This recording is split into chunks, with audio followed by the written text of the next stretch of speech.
Yeah.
वन्देऽहं श्रीगुरोः श्रीयुतापदकमलं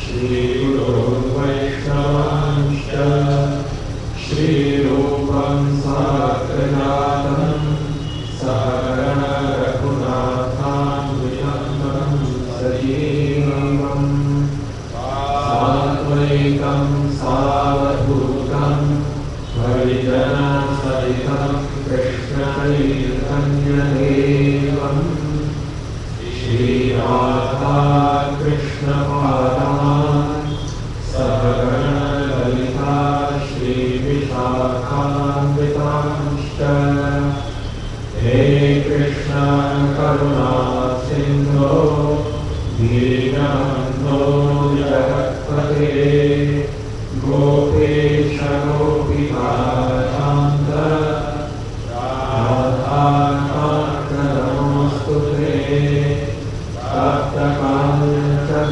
गौराङ्गी राधे वृन्दावनेश्वरी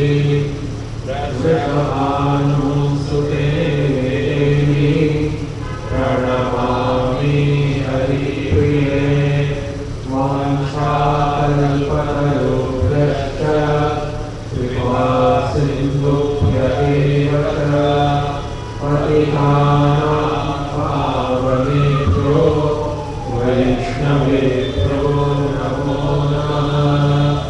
श्रीकृष्ण चैतन्य प्रभु नित्यानन्द श्री अद्वैत गदाधर श्रीवासादि गौरभक्तवृन्द हरे कृष्णा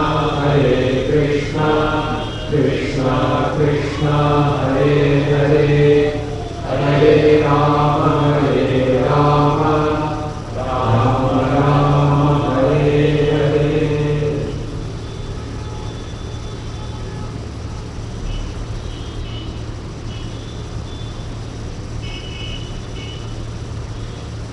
समाधि में भगवान श्री श्री राधा श्याम सुंदर देव जी के अतिशय करार्चित पाद पद्मों में तत्परिकर श्री ललिता देवी श्री विशाखा देवी प्रभृति स्वकक्षा अष्टयुद्धेश्वरी सखीगण एवं श्री रूपरति मंजरी आदि निज पाद्यदासी किंकरीगण समेत कोटि कोटि वार दैन्यतामयी यज्ञों को संपन्न करते हुए वर्तमान कलयुग की इस प्रथम संध्या में स्वकीय अपार महावदान्यता के परिणाम स्वरूप इस अवधि तल पर प्रादुर्भूत होकर निज नाम एवं निज प्रेममयी उन्नत उज्ज्वल रस की महाकन्या में संपूर्ण त्रिलोक स्थित जागतिक जीवात्माओं को सर्वतोभावेन आप्लावित कर देने वाले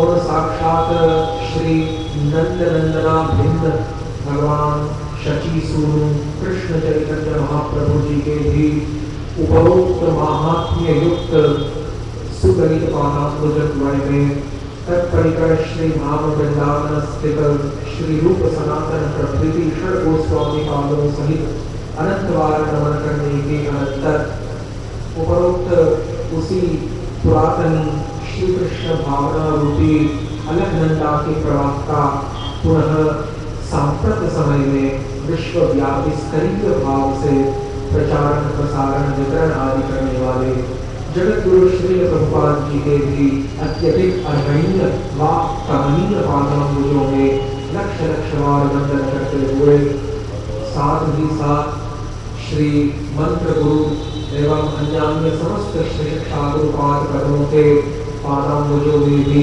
कोटिशः नमस्कार करते हुए उपस्थित वैष्णव श्रोत्री वृंद का भी तारतम्यादि भेद से स्वागत अभिनंदन करते हुए ज्येष्ठ मास के कृष्ण पक्ष की द्वितीय तिथि की इस अति पावनी सायंकालीन वेला में हम क्रमशः श्रीमद् भागवत रस सुधा आस्वादन की ओर पूर्वाचार्यों के आनुगत्य में तथा सांप्रदायिक आग्रह को रखते हुए अग्रसर हो रहे हैं। यथा हमने गत दिवसद्वय के सत्रों में यह श्रवण किया कि किस प्रकार से दोष चतुष्टय विमुक्त वेद पुराण आदि शास्त्र मूलक अपौरुषेय शब्द प्रमाण ही अप्राकृत अनिर्वचनीय परतत्व पदार्थ एवं तत् संपर्कित अन्य समस्त भगवदीय पदार्थों के विषय में एकमात्र प्रमाण के रूप में ग्राह्य हो सकता है। Thus we have seen in the sessions of past 2 days that only the testimony, the oral testimony which is found in the form of Puranas and Vedas is the only faultless evidence through which the transcendental nature of the absolute truth and its related paraphernalia can be properly and thoroughly and also flawlessly ascertained. इस प्रकार से हमने यह भी श्रवण किया कि कैसे जो सनातन वैदिक धर्म है उसके प्रतिपादन जो शास्त्र समूह है तथा विभिन्न आचार्य वर्ग ऋषि मुनिगण विद्वत वृंद आदि तथा स्वयं श्री भगवान ही कि जिन्होंने वैदिक धर्म को सर्वप्रथम प्रकाशित तथा प्रतिष्ठापित किया है इस जगत में, इन समस्त पदार्थों में श्री भगवान शास्त्र धर्म तथा आचार्य वृंद इन चारों ही पदार्थों की जब तुलना की जाती है परस्पर, तो उस समय जो शास्त्र है वे भी अन्यतम सर्वाधिक महत्वपूर्ण सिद्ध वाक प्रमाणित होते हैं।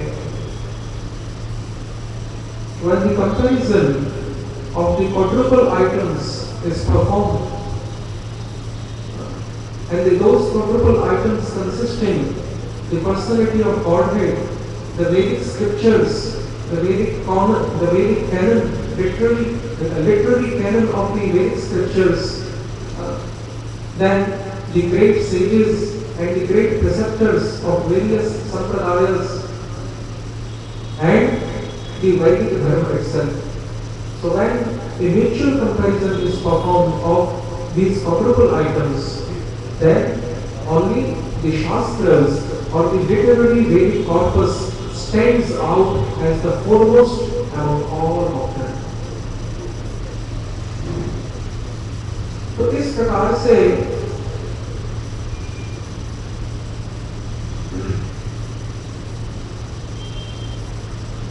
यहाँ पर एक प्रश्न उत्थित होता है कि जो शास्त्र है उनको सर्वाधिक वरीयता प्रदान की तुलनात्मक विवेचना के प्रसंग में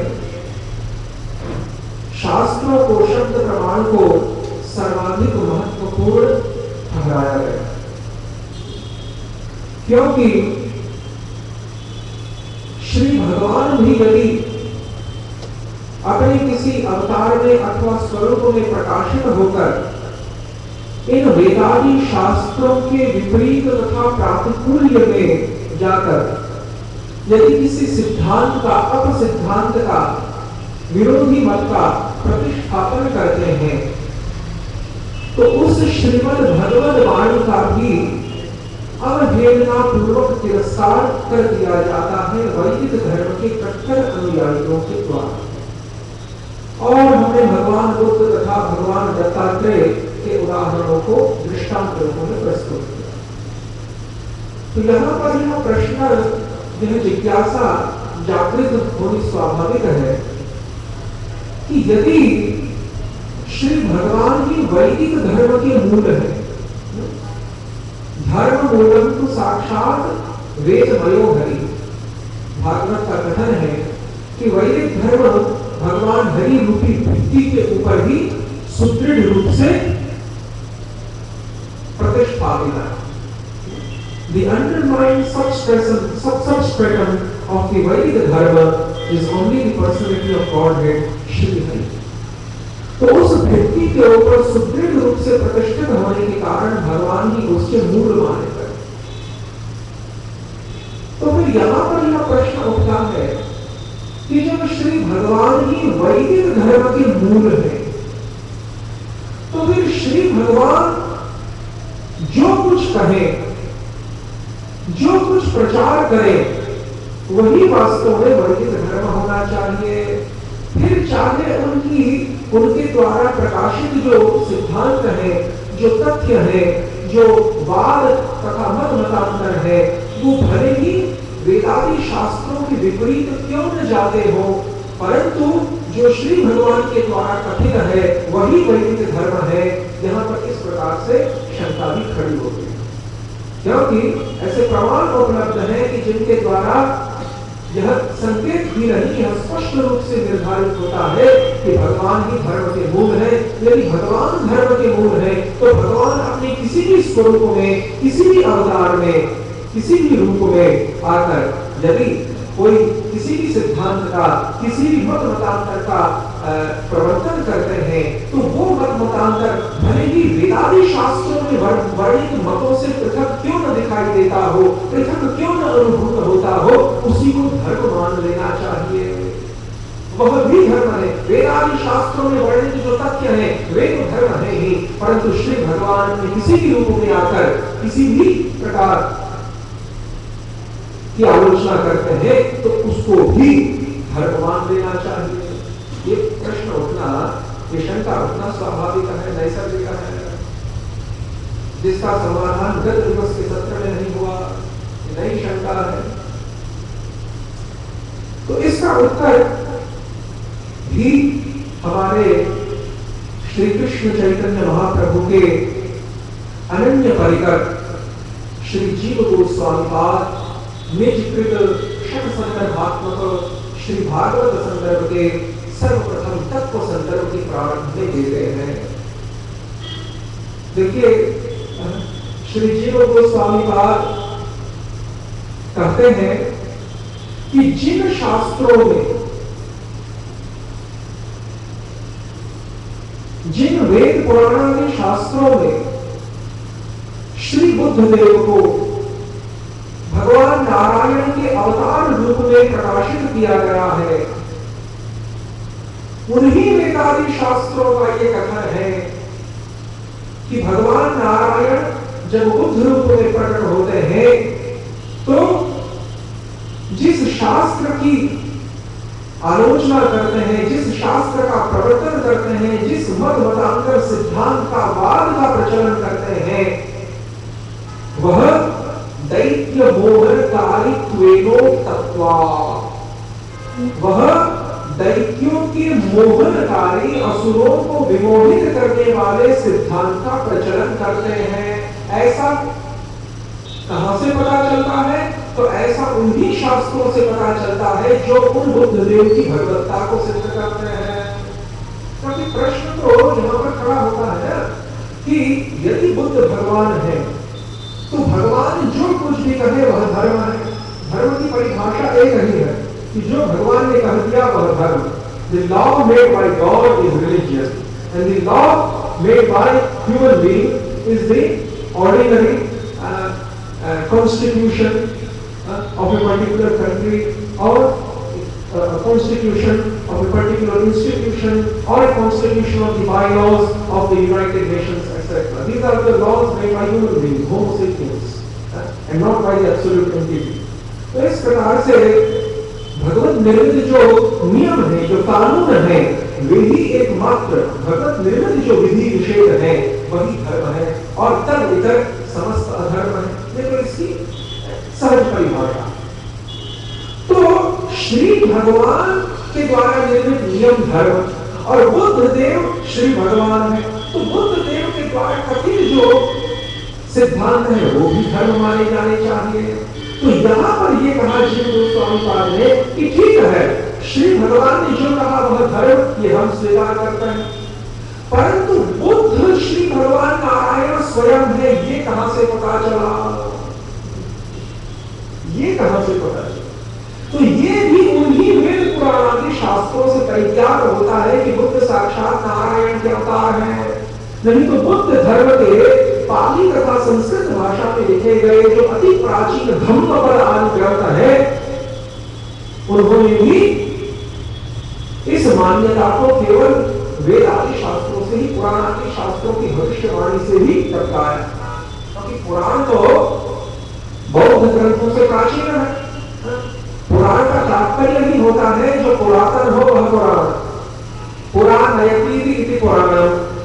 श्री मधुसूदन सरस्वती पाद भी इसकी पुराणोत्पत्ति प्रसन्न नाम ग्रंथ में ऐसे ही व्याख्या करते हैं। अन्य जो वैष्णवाचार्य है वो भी वैसी व्याख्या करते हैं। पुराण नयति इति पुराणम। तो जो पुराख्यानों का तथा इतिहासों का वर्णन करता है वही पुराण है। तो पुराण अत्यधिक प्राचीन होने के कारण जितने प्राचीन वेद हैं उतने ही पुराण है, क्योंकि पुराणों का पंचम वेदत्व सिद्ध है। तो सजातीय पुराणों का सजातीय क्यों? क्योंकि समान जातीय निवेशितत्वात् संख्यायाः। श्री जीव प्रभु का यह कथन तत्व संदर्भ में कि जब बृहदारण्यक श्रुति छांदोग्य श्रुति यह कहती है कि इतिहास पुराण पंचमो वेद उच्यते, तो वहां पर चार वेदों के साथ साथ पुराणों को पांचवा वेद माना गया। तो किसी भी संख्या की जो परिगणना है उसमें सजातीय वस्तु का ही ग्रहण होता है। किस प्रकार से? विजातीय वस्तु का ग्रहण नहीं होता। हम यदि कहें कि चार द्विज है और ये पांचवा द्विज है, देवदत्त जो है पांचवा द्विज है और उसके साथ अन्य चार द्विज अथवा ब्राह्मण अथवा विप्र है, तो यहां पर देवदत्त का भी द्विजत्व सिद्ध होता है, न कि म्लेच्छत्व, न कि यवनत्व, न कि शुद्धत्व, न कि अंत्यजत्व।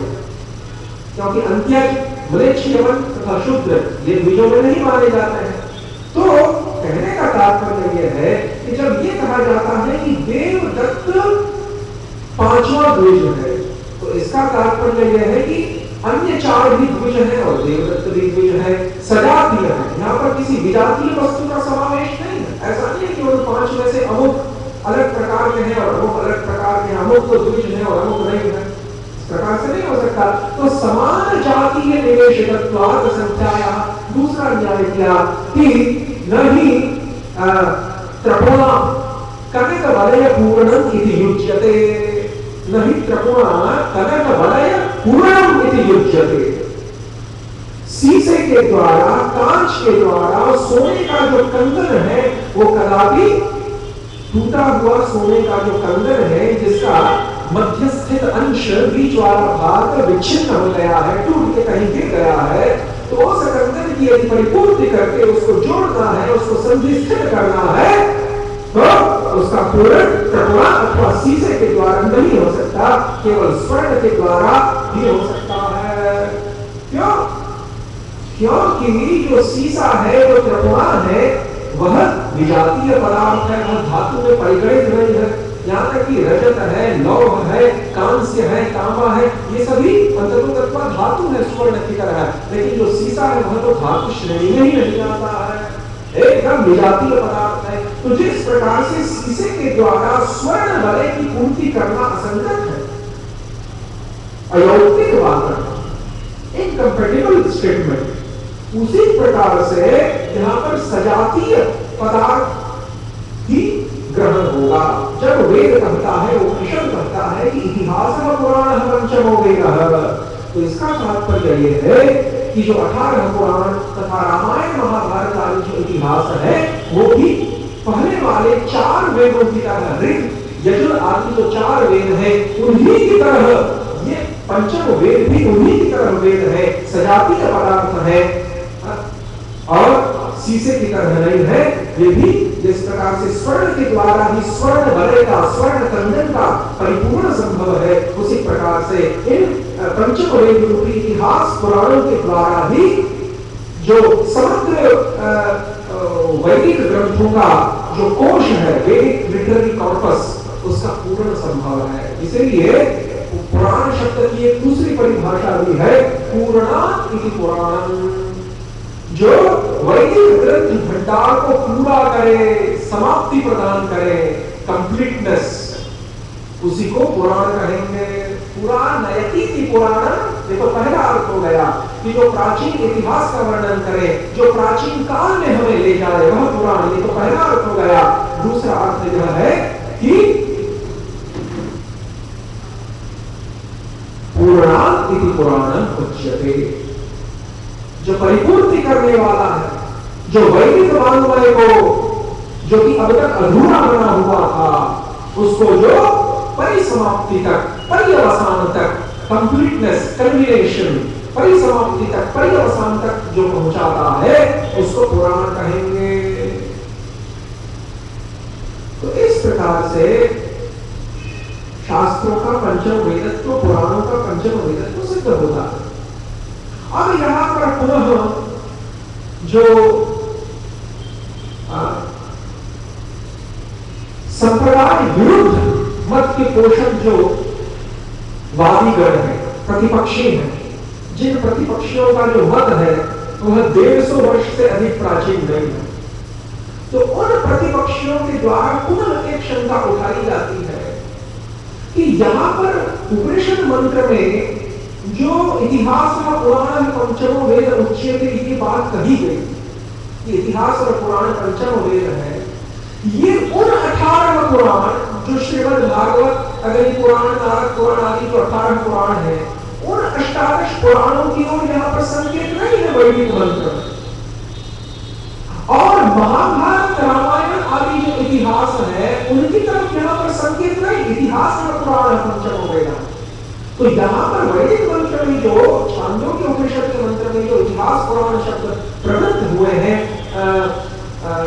प्रयोग जिनका हुआ है, तो वे 18 पुराण की ओर संकेत नहीं करते और न ही महाभारत आदि इतिहास की ओर संकेत करते हैं। तो वे किसकी ओर संकेत करते हैं? तो वादीगण कहते हैं, प्रतिपक्षी कहते हैं, प्रतिपक्षियों का यह कहना है कि देखिए हम आर्य संस्कृति के परिपोषक हैं, अतः हम जो कुछ भी कहेंगे वह भ्रम प्रमाद दोष विप्रा चतुष्टय दोष से विमुक्त ही होगा। तो ठीक है, आप आर्य संस्कृति के परिपोषक हैं, तो हम भी आपसे कम नहीं हैं। हम भी जो है उन प्राचीन कोटि कोटि वर्ष प्राचीन सांप्रदायिक प्रणालियों से जुड़े हुए हैं, जिन सांप्रदायिक प्रणालियों का प्रारंभ तभी हुआ जब सनातन धर्म का प्रारंभ हुआ। और यदि आप ये मानते हैं कि सनातन धर्म का प्रारंभ नहीं हुआ, तो भी इन सांप्रदायिक प्रणालियों का भी प्रारंभ नहीं हुआ, लेकिन न होने पर भी अस्तित्व में है। यदि सनातन धर्म प्रारंभ न होने पर भी अनादिकाल से अस्तित्व में है, तो ये जो प्राचीन वैदिक सांप्रदायिक जो प्रणालियां हैं, श्री ब्रह्मरुद्र सनक आदि जो चतवारी जो वैष्णव संप्रदायों की जो प्रणालियां हैं, वे भी सनातन धर्म की भांति ही उत्पत्ति हीन होने पर भी, अनादि होने पर भी सदैव सदा सर्वदा सनातन काल से अस्तित्व में है। हम भी आपसे कोई कम नहीं। तो वो ऐसा कहते हैं कि इतिहास तथा पुराण वेदों में, वेदों की जिन जिन अंशों में, और फिर पुनः वेद जो है 4 भागों में विभक्त है। सबसे पहले संहिता भाग आता है, तत्पश्चात ब्राह्मण, अनंतर आरण्यक और चौथा उपनिषद। उपनिषद को वेदों का अंतिम भाग माना गया। अतएव उपनिषदों को वेदांत अथवा श्रुति के रूप में भी संज्ञा प्रदान की गई और उन्हीं उपनिषदों का क्रम विन्यास पूर्वक उनके तात्पर्य का निर्धारण उपनिषद अर्थात श्रुति, उपनिषद अर्थात वेदों का अंतिम भाग वेदांत, वेद का तात्पर्य ज्ञान से है। ज्ञान दो प्रकार का है, ब्रह्म विद्यात्मक तथा कर्म विद्यात्मक। श्री जीव गोस्वामी पाद तत्व संदर्भ में पुराणों के श्लोकों का उद्धरण देते हुए समझाते हैं कि ज्ञान दो प्रकार का है, लौकिक ज्ञान तथा पारमार्थिक ज्ञान, material mundane knowledge and transcendental knowledge. तो जो लौकिक ज्ञान है वह कर्म विद्यात्मक है, उसको कर्म विद्या कहेंगे, और जो आध्यात्मिक ज्ञान है उसको ब्रह्म विद्या कहेंगे अथवा अध्यात्म विद्या कहेंगे। अतएव श्री भगवान ने गीता के 10वें अध्याय में ही अपनी विभूतियों की परिगणना करते हुए क्या कहा कि अध्यात्म विद्या विद्यानाम 12 प्रवर्तताम। विद्याओं में अध्यात्म विद्या, कर्म विद्या नहीं है, भगवान ब्रह्म विद्या, अध्यात्म विद्या। तो जो संहिता आदि जो पहले की जो संहिता और ब्राह्मण भाग है उनमें अधिकतर कर्म विद्या का वर्णन है, तथा जो ब्रह्म विद्या है अध्यात्म विद्या उसका वर्णन प्रायः आरण्यक तथा श्रुति अथवा जो उपनिषद है चौथा अंतिम भाग उसमें है, वेदांत ज्ञान का अंत। तो समस्त वेदों में मिलाकर 1,00,000 श्लोक है, समस्त चारों वेदों में मिलाकर 1,00,000 श्लोक है। मंत्र, वेदों के श्लोकों को मंत्र कहा जाता है। तो गद्य पद्यात्मक वेदों में कुल मिलाकर 1,00,000 मंत्र है। उन 1,00,000 मंत्रों में से 86,000 जो मंत्र हैं वे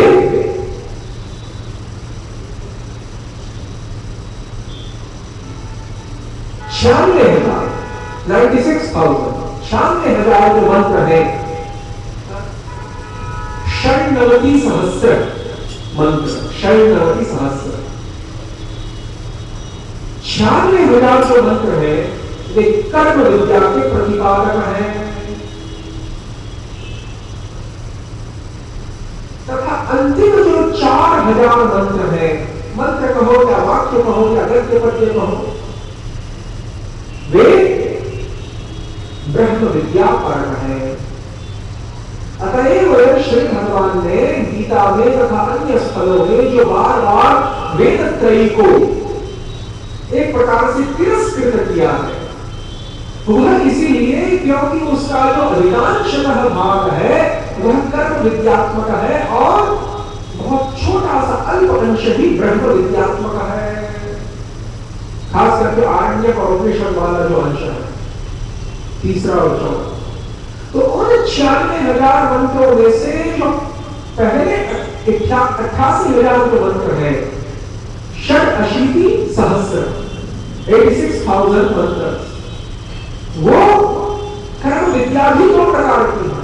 कर्म विद्या का तात्पर्य भौतिक विद्या से, जड़ विद्या से, तो कर्म विद्या भी दो प्रकार की है। तो इसीलिए पहले जो 86,000 मंत्र है वे कर्मकांड प्रतिपादक है।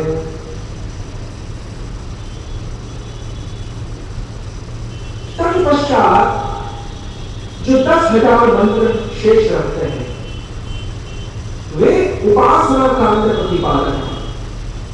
अब इस उपासना में तथा कर्म कांड में कुछ अंतर है, दोनों ही कर्म विद्या है। उपासना कांड भक्ति नहीं, उपासना कांड भक्ति नहीं, यहां पर स्पष्टीकरण करना आवश्यक है। तो उपासना कांड भी एक प्रकार से कर्म विद्या है। तो कर्मकांड तथा उपासना कांड में क्या अंतर है? जो कर्म कांड है वह पूर्ण दो प्रकार का है। पार्थिव भोगों की स्पृहा, पार्थिव भोगों की स्पृहा के द्वारा जिन यज्ञ व्रत दान तपस्यादि वैदिक कर्मों में प्रवृत्ति होती है उसको कर्मकांड कहते हैं। पार्थिव का तात्पर्य है पृथ्वी लोक के जो विषय भोग हैं उनको प्राप्त करने के लिए मॉर्टल सेंस प्लेजर, पार्थिव यानी पृथ्वी से संबंधित मॉर्टल सेंस प्लेजर। तो पार्थिव विषय भोगों की स्पृहा से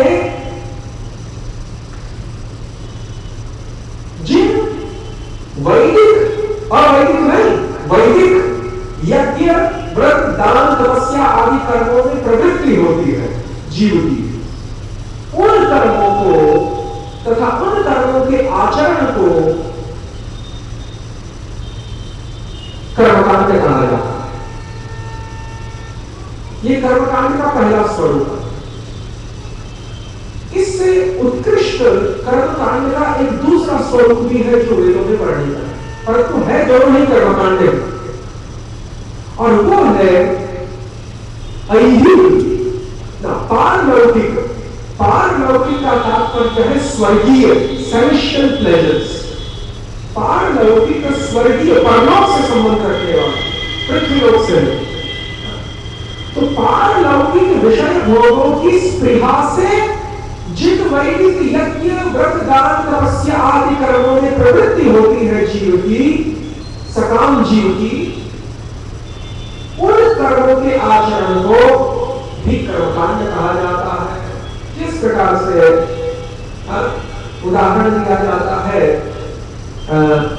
महाराज हरिश्चंद्र के जो पिता थे राजा सत्यव्रत अथवा त्रिशंकु, जो भगवान रामचंद्र के पूर्वज भी माने गए, सूर्यवंशी अयोध्या नरेश थे।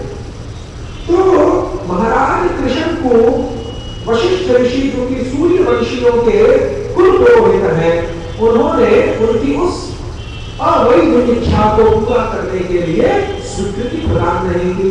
तो राजा सत्यव्रत की त्रिशंकु की अवैध अभिलाषा क्या थी कि वो इसी पार्थिव शरीर के साथ, लौकिक देह के साथ स्वर्ग में जाना चाहते थे। तभी तो हम ऐसी घटनाओं को नहीं स्वीकार कर सकते कि जिनमें पार्थिव देह के साथ स्वर्ग तो क्या अप्राकृत भगवत धाम वैकुंठ में जाने की बात इतिहासों में दोहराई गई। तो वहां पर कुछ न कुछ शंका होती है शास्त्र प्रमाणों के आधार। यह पार्थिव शरीर के साथ एक स्वर्ग में नहीं जा सकता, जो कि जड़ जगत का अंश है, एक बार विभूति का हिस्सा है, part of the material creation. उस शरीर के साथ, पार्थिव शरीर के साथ व्यक्ति वहां कैसे जा सकता है प्राकृत भाव वैकुंठ। दूसरी बात यह है कि बहिरंगा शक्ति कदापि अंतरंगा शक्ति के रूप में परिवर्तित नहीं होती, और they are not interchangeable, the potencies are not interchangeable. Only unification takes place, केवल तादाद में संपन्न होता है, स्वरूप का आमूलचूल परिवर्तन कराना संभव नहीं। मैं क्या कहना चाहता हूं आप थोड़ी देर में समझ जाएंगे। इशारा कहां, जो बद्ध जीवात्माओं का जो सूक्ष्म तथा स्थूल शरीर है, वह बहिरंगा शक्ति सत्व रज तमो रूपा त्रिगुणात्मिका माया से बना है। It is a product of external potency. बहिरंगा शक्ति का यह कार्य है, स्थूल तथा सूक्ष्म दोनों शरीर। और जब जीवात्मा भगवान का भजन करते करते भक्ति मार्ग में सिद्ध होकर पहले स्वरूप सिद्धि तक पश्चात वस्तु सिद्धि को प्राप्त करके दोनों प्रकार की सिद्धियों को प्राप्त करके अंत में जब भगवत धाम पहुंचता है तो उसको पार्षद शरीर दिया जाता है।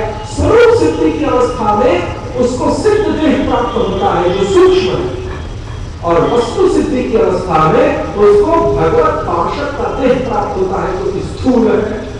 जिस प्रकार से बहिरंगा शक्ति माया के द्वारा प्रदत्त जो देह है वो दो प्रकार के हैं, स्थूल तथा सूक्ष्म, उसी प्रकार से अंतरंगा शक्ति लादिनी शक्ति के द्वारा प्रदत्त जो अप्राकृतिक चिन्मय देह है वो भी दो प्रकार का है। सबसे पहले सूक्ष्म सिद्ध देह या अंतश्चिंतित देह जिसको कहा गया, सेवा साधक रूपेण सिद्ध रूपेण चाक्रही तद्भावलित सुना कार्या व्रज लोकानुसारतः भक्ति सामर्थ्य सिंधु। तो सिद्ध रूप की जो बात आई है हमारे रस शास्त्र में वो सिद्ध रूप क्या, वो अप्राकृत अलौकिक अचिंत्य शरीर है जो ह्लादिनी शक्ति के द्वारा निर्मित है, ह्लादिनी शक्ति के द्वारा प्रदत्त भी है और जो सूक्ष्म आध्यात्मिक शरीर माना गया। उसी प्रकार से जब वस्तु सिद्धि की दशा आपन्न होती है, प्राप्त होती है, स्वरूप सिद्धि पहले आती है, बाद में वस्तु सिद्धि आती है। रागवत चंद्रिका के अंत में विश्वनाथ चक्रवर्ती पाद इसका विस्तारित उल्लेख करते हैं। तो वस्तु सिद्धि की दशा जब प्राप्त होती है तो उस समय भगवत पार्षद का परिकर का जो देह है, स्थूल देह, वो प्राप्त होता है, लेकिन वो स्थूल देह भी अंतरंगा शक्ति ह्लादिनी संधिनी समृद्धि मिश्रण से बना हुआ है, सच्चिदानंद है।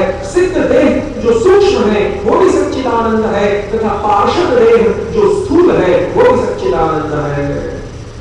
तो अब यहाँ पर बहिर्गत शक्ति माया के द्वारा दो देह हमें प्रदान किए जा चुके हैं, जिनमें हम आबद्ध हैं, जिनमें हम फंसे हुए हैं। उसी प्रकार से अंतरंगा शक्ति के संरक्षण में जब आते हैं कि महात्मा नस्तुमान पार्थ दैविक प्रकृति आश्रिता, ये जब कहा गया तो यहाँ पर दैविक प्रकृति के आश्रित रहने का तात्पर्य क्या है? अंतरंगा शक्ति के आश्रित रहने का तात्पर्य क्या है? यहाँ पर अंतरंगा शक्ति के आश्रित रहने का तात्पर्य ये है कि सिद्ध देह तथा पार्षद देह के भीतर जीवात्मा का विद्यमान रहना, इन दो देहों को धारण करके जीव का विद्यमान रहना, यही यहाँ पर दैवी प्रकृति के या अंतरंगा शक्ति के आश्रय में रहने का वास्तविक तात्पर्य है। तो अब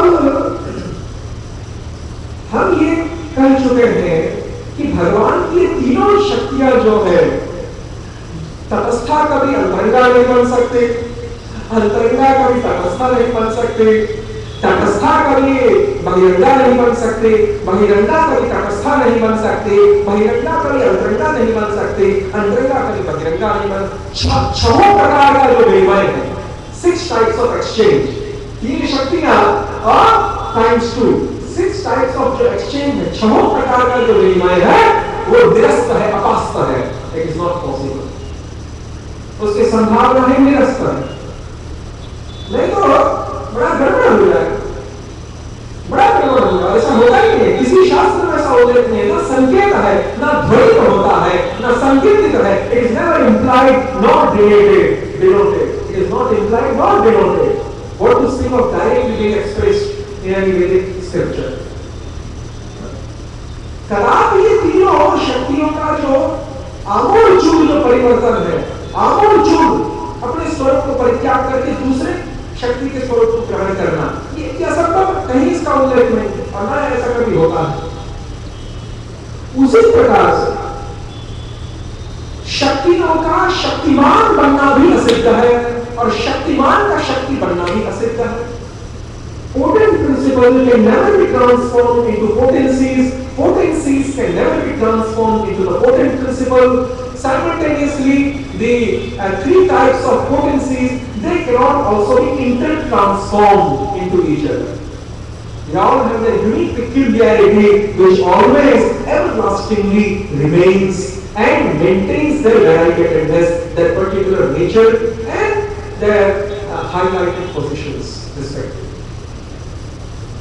तो इस प्रकार से ये कहना कि लौकिक देह के साथ जब हम स्वर्ग नहीं जा सकते हैं, जो कि भौतिक जगत का ही हिस्सा है, तो ये कहना कि लौकिक देह जो है ना वो पूरा आध्यात्मिक बन चुका था। ये कैसे कैसे मिथ्या फालतू तर्क किए जाते हैं। लौकिक देह जो है पूरा आज इसलिए शास्त्र चक्षु के द्वारा देखिए, क्यों? क्योंकि घटनाएं कई बार फैब्रिकेटेड होती है और पुराने जमाने में ऐसा बहुत चला है। A word spreads very fastly in India, ऐसी कहावत ब्रिटिश लोगों में प्रचलित थी। भारत में कोई भी समाचार बहुत जल्दी फैलता है। तो कहने का तात्पर्य यह है कि भारत के इतिहास को देखें तो कई बार घटनाओं का भ्रांतिमय स्वरूप प्रस्तुत किया जाता है, धार्मिक क्षेत्र की घटनाओं का। राजनीतिक और उसकी बात जाने दीजिए, उससे हमें कोई सरोकार नहीं। धार्मिक क्षेत्र की घटनाओं को भी तोड़ मरोड़ के कुछ जो अंतरंग लोग होते हैं तोड़ मरोड़ के प्रस्तुत करते हैं और फिर बेचारी जो भोली चलता है वो उसको स्वीकार कर लेती है। तो यदि यहाँ पर देखिए शास्त्र, इसीलिए क्योंकि इतिहास भी गलत हो सकता है लेकिन शास्त्र वाणी कदा भी गलत नहीं हो सकते। इसलिए शास्त्र ये शास्त्रा वेदा बुद्धि ही तेन मुह्यन्ति कश्चन। महाभारत के आदि पर्व के पहले ही अध्याय में भगवान बादरायण ने सावधान किया वैदिक धर्म के अनुयायियों को कि जिनकी बुद्धि शास्त्र के अंदर चलेगी वो कदापि किसी भी विषय में, चाहे वो कर्म विद्या का विषय हो चाहे वो ब्रह्म विद्या का विषय हो, वो किसी भी विषय में वो मोह को प्राप्त नहीं होंगे। तो इसीलिए ये कहना कि अजय उनका जो शरीर है ऐसे महापुरुषों का वो पूरी तरह से अप्राकृत बन चुका था। तत्पश्चात वो भगवत धाम गया है शस्त्र शरीर। इससे हम सहमत हैं। क्यों सहमत हैं? क्योंकि श्री जीव गोस्वामी पाद भक्ति रसामृत सिंधु के पूर्व विभाग की चतुर्थ तथा तृतीय लहरी में निरूपण करते हैं। खास करके शुद्ध सत्व विशेष आत्मा जो श्लोक है उसकी टीका में श्री जीव तथा पश्चात काल में विश्वनाथ भी, क्योंकि तीन टीकाकार हैं भक्ति रसामृत सिंधु के, तीन टीकाकार हैं। भक्ति रसामृत सिंधु के निर्माता श्री रूप गोस्वामी प्रभु और उसकी सर्वप्रथम टीका श्री रूप गोस्वामी के मंत्र शिष्य तथा शिक्षा शिष्य दोनों ही, दीक्षा तथा शिक्षा तथा उनके भ्रातृपुत्र। यदि लौकिक संबंध की बात करें, पूर्वाश्रम के संबंध की बात करें तो उनकी भ्रातृपुत्र जो श्री जीव गोस्वामी है वे भी सर्वप्रथम रूपानुग है।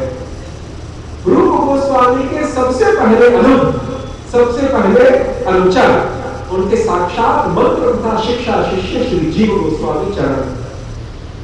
तो श्री जीव गोस्वामी के द्वारा श्री रूप गोस्वामी पाद के मनोभीष को ताड़ते हुए भांपते हुए भक्ति रसामृत सिंधु के श्लोकों की व्याख्या हुई।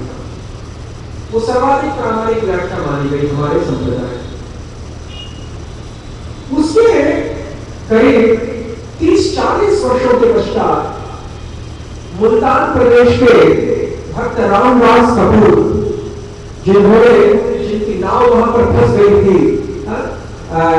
मदन मोहन जी के सामने यमुना में, आगरा जा रही थी नाव, सिंधु नदी से होकर यमुना के प्रवाह में आकर आगरा जा रही थी और वो नमक का व्यापार होता था, सैंधव नमक जिसको कहते हैं। और फिर वो तो बहुत बड़ा इतिहास है। फिर किस प्रकार से सनातन गोस्वामी के चरणों में शरणागत हुए और उनकी नाव को बचा लिया गया। तत्पश्चात मदन मोहन मंदिर का निर्माण हुआ। तो उन्हीं भक्त रामदास कपूर के जो भ्रातृपुत्र थे उन्होंने गौड़ी वैष्णव संप्रदाय का आनंद स्वीकार करते हुए श्री कृष्णदास कविराज गोस्वामी पाद से व्यक्त वेश ग्रहण किया और उनका नाम श्री मुकुंद दास गोस्वामी पाद। उन्होंने अर्धरत्नांत दीपिका नामक संस्कृत टीका भक्ति रसामृत सिंधु के ऊपर लिखी। ये भक्ति रसामृत सिंधु के ऊपर दूसरी टीका। और उसके 150 वर्ष के पश्चात श्री विश्वनाथ चक्रवर्ती ठाकुर गौड़ीय गढ़ में प्रकाशित हुए और उन्होंने भक्ति सार प्रदर्शनी दुर्गम संगमनी जीव गोस्वामी की। दुर्गम संगमनी का तात्पर्य है कि भक्ति रसामृत सिंधु अति दुर्गम है, अथाह है, अपरिमेय है, गंभीर है उसका आशय। लेकिन उस दुर्गम भक्ति रसामृत सिंधु का भी जो संगम करवा ले उसको दुर्गम संगमनी कहेंगे श्री जीव गोस्वामी पाद जी का। तत्पश्चात अर्धरत्नांत दीपिका मुकुंद दास गोस्वामी पाद के द्वारा लिखे, जो कृष्णदास कविराज गोस्वामी के साक्षात शिष्य हैं और श्री विश्वनाथ चक्रवर्ती ठाकुर, श्री योगनाथ और नरोत्तम ठाकुर की परंपरा में चतुर्थ अधस्तंभ उन श्री विश्वनाथ चक्रवर्ती ठाकुर के द्वारा लिखे अंतिम और तृतीय टीका जिसका नाम भक्ति सार प्रदर्शनी। तो श्री जीव गोस्वामी पाद अपनी दुर्गम संगमनी टीका में कहते हैं कि जो चैतन्य चरितामृत में यह बात कही गई, महाप्रभु श्री चैतन्य देव के द्वारा श्री रूप तथा सनातन के प्रति लक्ष्य करते हुए महाप्रभु ने कहा कि जैका में भक्त करे आत्मसमर्पण। पाठांतर भी है, दीक्षा काले भक्त करे आत्मसमर्पण, से काले कृष्ण करे तार आत्मसमर्पण। जिस समय षड्विधा शरणागति से संपन्न होकर युक्त होकर, with as a prerequisite with being endowed by the sixfold surrender, षड्विधा शरणागति से युक्त होकर तथा संबंध तत्व के ज्ञान से लैस होकर, षड्विधा शरणागति तथा संबंध तत्व का ज्ञान, ये दोनों से लैस होकर, these are the prerequisites, पूर्व योग्यता। तत्पश्चात जो दीक्षा ग्रहण की जाती है, मंत्र दीक्षा, और मंत्र दीक्षा के साथ साथ जो भजन मार्ग की विशेष शिक्षा दी जाती है, जो पहले नहीं थी, संबंध तत्व के ज्ञान के समय वो शिक्षा नहीं दी गई थी, क्योंकि भजन मार्ग की जो विशेष शिक्षा है वो अभिधेय तत्व का ज्ञान है, वो बाद में दी जाती है। औपचारिक रूप से यदि देखें तो वो बाद में देने का विधान है, दीक्षा हो जाने के बाद। तो शिक्षा तथा दीक्षा जो गुरु के, मंत्र गुरु तथा शिक्षा गुरु के चरणों में प्राप्त हो जाती है,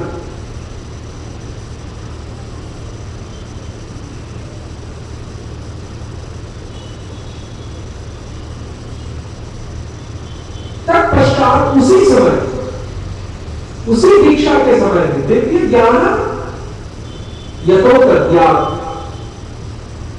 कुर्यात् पापस्य संक्षयम् तस्मात् दीक्षेति सा प्रोक्ता देशिके तत्व को विदयः, देशिके तत्व को विदयः। नारद पंचरात्र का तथा अन्य स्मृतियों का प्रमाण जो कि हरि भक्ति विलास में तथा भक्ति संदर्भ में दो स्थानों पर श्री सनातन तथा श्री जीवपाद के द्वारा उद्धृत।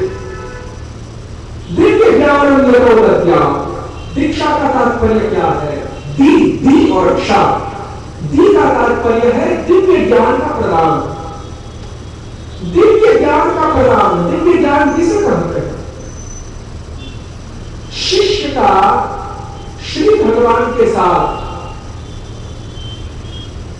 क्या संबंध है तथा किस रूप में वह शिष्य श्री भगवान की आराधना करेगा तथा उस आराधना की जो विशेष मंत्र है,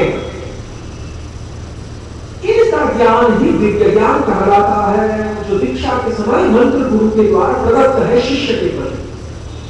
तो दिव्य ज्ञानम यथोक्त्यात् कुर्यात् पापस्य संक्षयम्, तथा पापों का तत्क्षण भस्मीभूत हो जाना, जन्म जन्मांतर की जो पाप राशि है उसका सत्य, उसका तत्क्षण उसी समय भस्मीभूत हो जाना, रात के ढेर में परिवर्तित हो जाना। दीक्षा के समय कानों में मंत्र पढ़ते ही तो पापों का संक्षय करवाने के कारण उसको क्षा कहा गया, तथा दिव्य ज्ञान प्रदात्री होने के कारण उसको दी कहा गया। दी और क्षा। दिव्य ज्ञान यथोक्त्यात् कुर्यात् पापस्य संक्षयम् तस्मात् दीक्षेति सा प्रोक्ता देशिके तत्व को विदयः। अतएव भक्ति मार्ग के तत्व से सुपरिचित जो विद्वान गण है वो इसी को दीक्षा कहते हैं, इन्हीं कारणों से। तो इस दीक्षा तथा शिक्षा से आक्रांत होने के समय में ही श्रीमद् महाप्रभु कहते हैं कि से काले कृष्ण करे तार आत्मसम, दीक्षा काले भक्त करे आत्मसमर्पण। दीक्षा के समय में भक्त अपने सूक्ष्म शरीर का, अपने स्थूल शरीर का, काया का, मन का, वाणी का तथा अपनी आत्मा का, इन चारों का, मन, वाणी, शरीर और आत्मा, स्थूल शरीर, सूक्ष्म शरीर तथा आत्मा, इन चारों का वह समर्पण गुरु गुरु परंपरा तथा श्री भगवान के चरणों में कर देता है। इसीलिए तो श्री अनुपम वल्लभ गोस्वामी ने कहा गुरु सनातन के प्रति कि हे गुरु तथा परम गुरुद्वय। वैसे उनके मंत्र गुरु नहीं थे और सनातन, लेकिन शिक्षा गुरु के रूप में मानते हैं क्योंकि ये रामोपासक थे। तो कहा कि हे गुरु तथा परम गुरुद्वय, कृपया मुझे क्षमा करें, मैं भगवान रामचंद्र की भक्ति का परित्याग करके, रघुनाथ के भजन का परित्याग करके यदुनाथ की आराधना में प्रवृत्त होने की सामर्थ्य अब मुझ में नहीं है। क्यों नहीं है? क्योंकि यदि मेरा अधिकार मेरे अस्तित्व पर, मेरे व्यक्तित्व पर, और वो व्यक्तित्व क्या है? मेरा सूक्ष्म शरीर, स्थूल शरीर और मेरी आत्मा, इस मेरे व्यक्तित्व पर यदि मेरा अधिकार होता, मेरा प्रभुत्व होता, तब तो मैं जो है ये संकल्प विकल्प तथा निश्चय निर्धारण तथा परिवर्तन करने की भूमिका में रह पाता कि मुझे अमुक की भक्ति त्याग करके अमुक की भक्ति पुनः करनी है। लेकिन अब तो मेरा प्रभुत्व रहा ही नहीं मेरे व्यक्तित्व पर। मैंने तो दीक्षा के समय में ही, जब रामोपासना मंत्र में दीक्षित हुआ, उसी समय मैंने अपने संपूर्ण अस्तित्व को कृतदास की तरह, खरीदे हुए गुलाम की तरह पराधीन बना डाला है। अब जो ये विषय है ये राघवेंद्र का हो चुका है। यदि राघवेंद्र चाहे तो या इस मेरी निष्ठा का परिवर्तन हो सकता है, अन्यथा मैं इसको करने में असक्षम हूं। श्री गोस्वामी द्वय रूप और सनातन इन बातों को सुन के उनके अन्य निष्ठा की प्रशंसा करते हुए अति करदर। तो कहने का तात्पर्य यह है कि दीक्षा कार्य भक्त करे तार आत्मसमर्पण शरणिधा शरणागति का भाव रखते हुए आनुकूल्यस्य संकल्पः प्रातिकूल्यस्य वर्जनम रक्षित्यति विश्वासो भोक्तृत्वे वर्णन तथा आत्मनिक्षेप कार्पण्ये शरणिधा शरणागति, इससे लय से होकर वो शरणागत होता है और छहो वेगों का भी दमन करता है। प्रारंभ से ही वाचो वेगम मनसः क्रोध वेगम जिह्वा वेगम उदरोपस्थ वेगम एतान वेगान यो विषहेत धीरः सर्वामपि मां पृथ्वीं सशिष्यात्। उपदेशामृत का प्रथम पद्य। तो कहने का तात्पर्य ये है कि इन भावों से युक्त होकर भक्त शरणागत होता है। संबंध तत्व का ज्ञान भी पहले से अर्जित कर लेता है दीक्षा के समय में।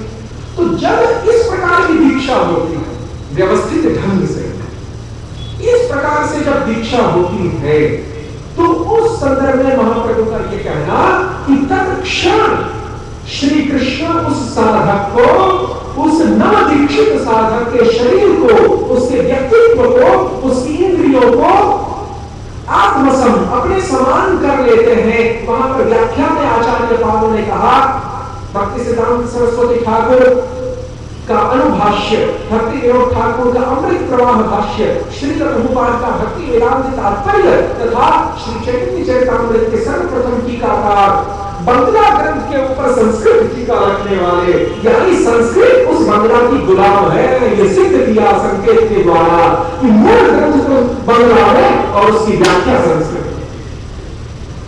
तो बंगला ग्रंथ के ऊपर संस्कृत टीका लिखकर एक बहुत बड़ा संकेत देने वाले, कुछ विशेष इंगित करने वाले जो श्री हरिवल्लभ दास है, जिनके पूर्वाश्रम का नाम श्री विश्वनाथ चक्रवर्ती,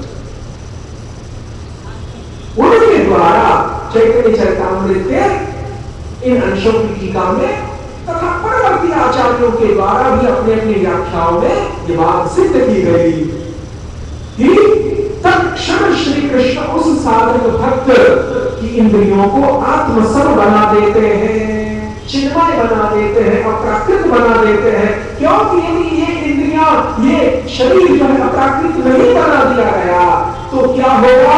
एक बहुत बड़ा असमंजस उपस्थित हो जाएगा। साधन भक्ति नहीं हो सकती, भजन क्रिया में साधक प्रवृत्त नहीं हो सकता। दीक्षा शिक्षा हो जाने के अनंतर जो अभिधेय में जो प्रवृत्ति होनी थी, साधन भक्ति में जो प्रवृत्ति होनी थी, वो नहीं हो पाएगी। क्यों नहीं हो पाएगी? अब मैं श्रोतृवृंद से पूछूंगा, क्योंकि थोड़ा जो है आपको भी मदद करना पड़ेगा। ये नहीं है कि सब कुछ जो है वक्ता महोदय ही चिंतन करते रहते, श्रोताओं को भी कष्ट उठाना चाहिए। आखिर जो है शिरस्य धारा निशिता दुरत्यया दुर्गम कस्तक कवयो वदन्ति कठोपनिषद कहता है कि जो अध्यात्म का मार्ग है बड़ा ही जो है कंटकाकीर्ण का बड़ा दुर्गम पथ है। तो इसमें ये थोड़ी कि केवल वक्ता ही अपना वो करता रहे हो, तो आपको भी थोड़ा परिश्रम करना पड़ेगा इसमें, क्योंकि बिना परिश्रम किए जो फोकट में चीज मिल जाती है उसकी ज्यादा महत्ता रहती भी नहीं है, प्राय देखा जाता है। तो थोड़ा आप भी परिश्रम कीजिए। भक्त गौरव जी आप जो है हमारे श्री रक्ताधर प्रभु, आप यहाँ पर बहुत सारे हमारे श्री रूप गोस्वामी प्रभु वरिष्ठ यहाँ पर भक्त बैठे हैं, आप सभी थोड़ा सा इस्तेमाल करके वैकल्पिक उत्तर को सुझा सकते हैं। ठीक पकड़ लिया आपने। अतः श्री कृष्ण नामादि न भवे ग्राह्यमिंद्रिय सेवन मुखे जिह्वालो स्वयं प्रत्यरः।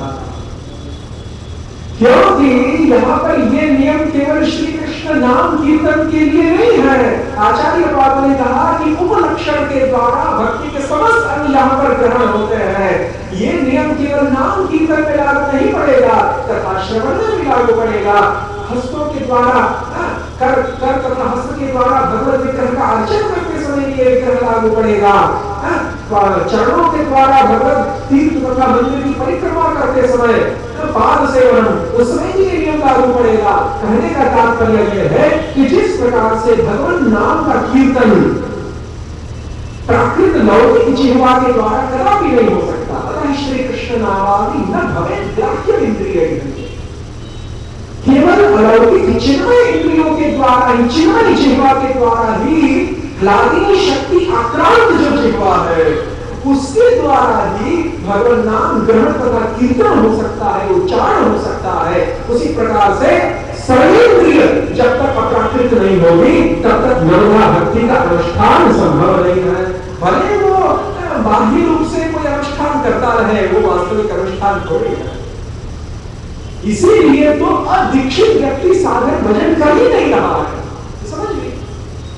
तो इस साधन भजन करने के लिए इंद्रियों का चिन्मयत्व होना आवश्यक। इंद्रियों की चिन्मयत्व को प्राप्त करने के लिए दीक्षा और शिक्षा लेना आवश्यक।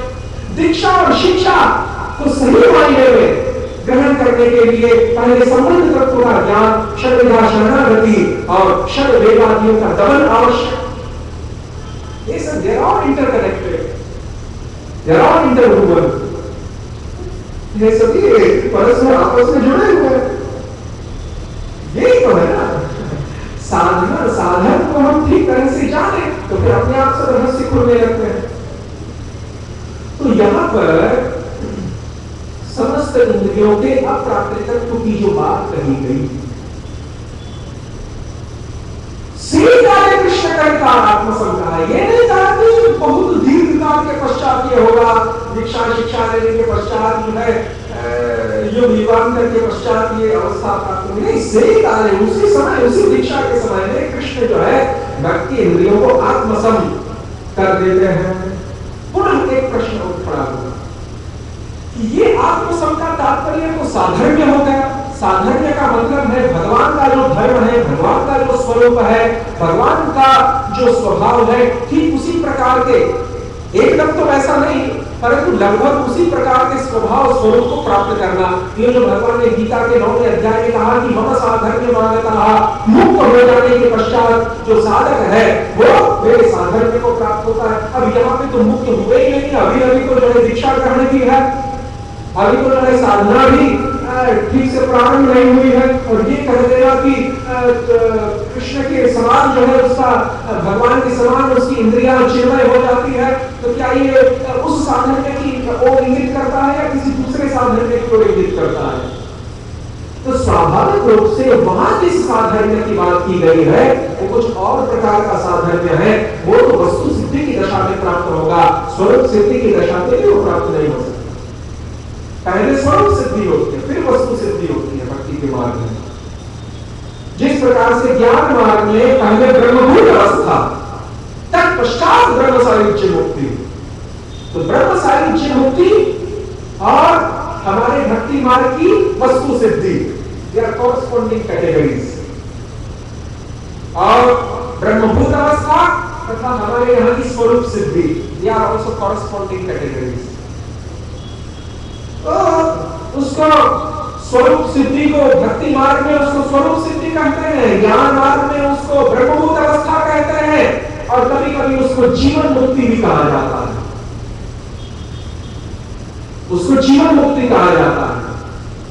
और जो वस्तु सिद्धि है, इसको ज्ञान मार्ग में सायुज्य मुक्ति कहते हैं, उसको कभी कभी विधेय मुक्ति कहा जाता है।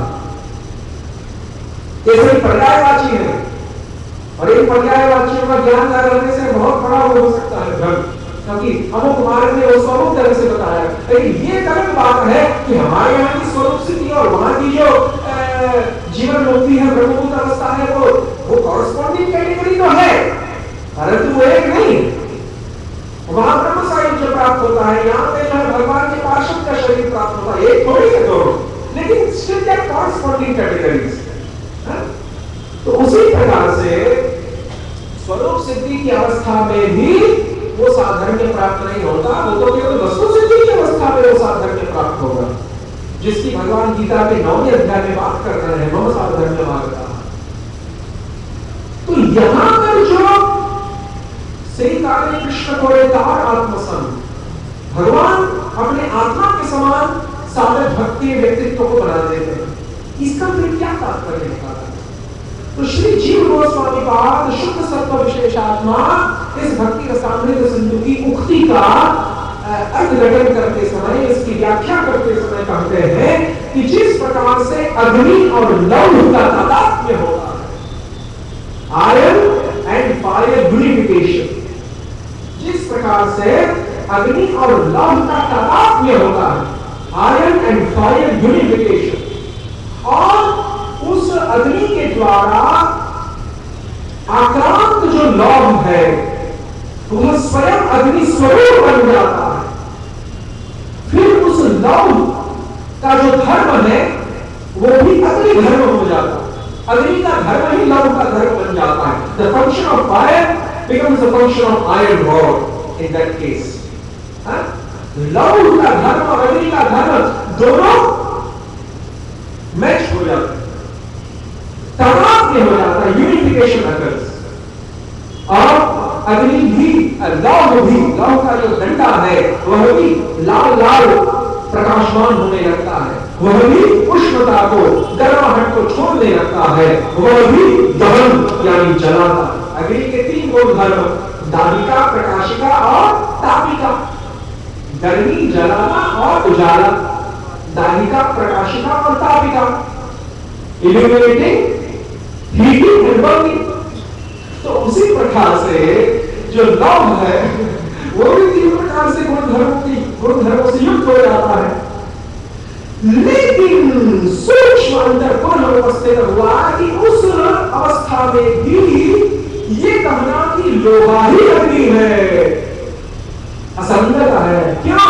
क्योंकि जो अवस्था आदि में नहीं है, जो अवस्था आदि में नहीं है, प्रारंभ में नहीं है किसी वस्तु की, और जो अवस्था किसी वस्तु की अंत में नहीं है, केवल मध्य में दिखाई देती है, वह उस वस्तु की स्वाभाविक अवस्था नहीं है। जो लोहा है उसकी स्वाभाविक अवस्था तपाना नहीं, उसका स्वाभाविक उसकी अवस्था तपाना नहीं है, जलाना नहीं है, गर्माहट देना नहीं है। उसी प्रकार से प्रारंभ में भी लोहा दहन नहीं करता था, प्रकाशमान नहीं था, भासमान नहीं था और उष्णता युक्त नहीं था।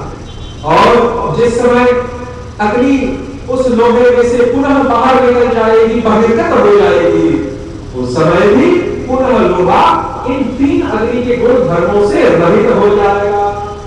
इसीलिए जो अवस्था प्रारंभ में नहीं है, अंत में नहीं है, केवल बीच में दिखाई देती है, वो उस पदार्थ की वास्तविक अवस्था नहीं। इसीलिए जीव अनादि कृष्ण बहिर्मुख होने के बावजूद भी स्वरूप की जब बात आई तो ये ही कहना पड़ा हमारे आचार्यों को कि जीव का जो स्वरूप है वो नित्य कृष्ण दासत्व का है। फिर चाहे वो सेवा कर रहा है भगवान की या नहीं, चाहे उसने कभी भगवान की सेवा पहले की है या नहीं, these are all irrelevant questions, ये सभी अप्रासंगिक प्रश्न है। जीव भगवान की सेवा करे न करे, वो भगवान का नित्य दास है, वो उसका स्वरूप है, भले वो अनादिकाल से बहिर्मुख है। क्यों? क्योंकि यदि जीव का स्वरूप कुछ और कर देते कृष्ण दासत्व के अलावा, तो इसका तात्पर्य यह हो जाता कि जो प्रारंभ में नहीं है वो उसका मूल स्वरूप नहीं हो सकता। इसलिए मूल स्वरूप कृष्ण दासत्व का बता के ये इस कारण से भले ही वो बहिर्मुखता अनादि है, लेकिन स्वरूप कृष्ण दासत्व का ये बहुत बुद्धिमानी से हमारे आचार्यों ने काम लिया है, अगर वास्तविकता भी है। तो इसीलिए यहां पर अग्निकांड का जो तादाद है, तो उसी प्रकार से बहिरंगा शक्ति के अंदर अंतरंगा शक्ति का तादाद में मैं क्या कहना चाहता हूं, स्थूल तथा सूक्ष्म शरीर साधक का उसके अंदर अंतरंगा शक्ति का तादाद में, ये भी यहां पर तार करे आत्मसत का तात्पर्य है। तार कृष्ण करे आत्मसत उसके व्यक्तित्व को अपने समान बनाते हैं, उसका यही तात्पर्य है। अग्नि लव तादात्म्य को आप यहां पर मानेंगे। बहिरंगा शक्ति के कार्य स्थूल सूक्ष्म शरीर के भीतर अंतरंगा शक्ति का विद्यमान रहना, ये यहां पर दीक्षा काल के पश्चात होने वाली जो भगवत समता है, भगवत साम्य है, उसका ये यहां पर अर्थ लेना है। अग्नि लव तादात्म्य मानना। इसीलिए कदापि कोई शक्ति अपने मूल स्वरूप का आमूल चूल त्याग करते हुए अन्य शक्ति के रूप में ट्रांसफॉर्म नहीं हो सकती। लोग भी अग्नि नहीं बन सकता। अरे जब एक जड़ पदार्थ ही अन्य जड़ पदार्थ के रूप में परिवर्तित नहीं हो सकता। जब बहिरंगा शक्ति माया के कार्य दोनों ही है, अग्नि भी माया का कार्य है, लोहा भी माया का कार्य है, दोनों ही त्रिगुणात्मक है ना, दोनों ही त्रिगुणात्मक है। तो त्रिगुणात्मक चीजें भी परस्पर एक दूसरे का स्वरूप त्याग के नहीं इंटरचेंज हो सकती। तो these three potencies, how can they be interchanged? असंभव। इसीलिए पॉइंट बहुत महत्वपूर्ण है। इन चीजों को नहीं जानेंगे तो सब कुछ मामला गड़बड़ ही होता रहेगा। तो ये जो अग्निकांड तादात्म्य, ये यहां पर भगवत साम्य का तात्पर्य है। और वहां पर जो ये कहना कि मम साधर्म्यमागता वस्तु सिद्धि की दशा में भगवत परिकर का देह प्राप्त होने पर, तो वहां पे बहिरंगा शक्ति के कार्य स्वरूप जो स्थूल सूक्ष्म शरीर थे वो तो मुक्ति के समय ही छूट गए जीवात्मा के साथ। उसके पश्चात सिद्ध देह और अनंतर पार्षद देह यानी सच्चिदानंद रागी संधि संबित से निर्मित काया का हमने ग्रहण किया। और वो अंतरंगा शक्ति के कार्य स्वरूप को जो पार्षद देह है वो कदापि किसी तादात्म्य को प्राप्त नहीं होती। वो स्वयं ही अंतरंगा शक्ति है, वो पार्षद देह स्वयं ही अंतरंगा शक्ति है, वो किसी तादात्म्य को प्राप्त नहीं होता। वो स्वयं ही अग्नि है, वो अग्नि से आक्रांत लोहा नहीं, वो वास्तव में मम साधर्म्यमागता तात्पर्य है। अब यहां पर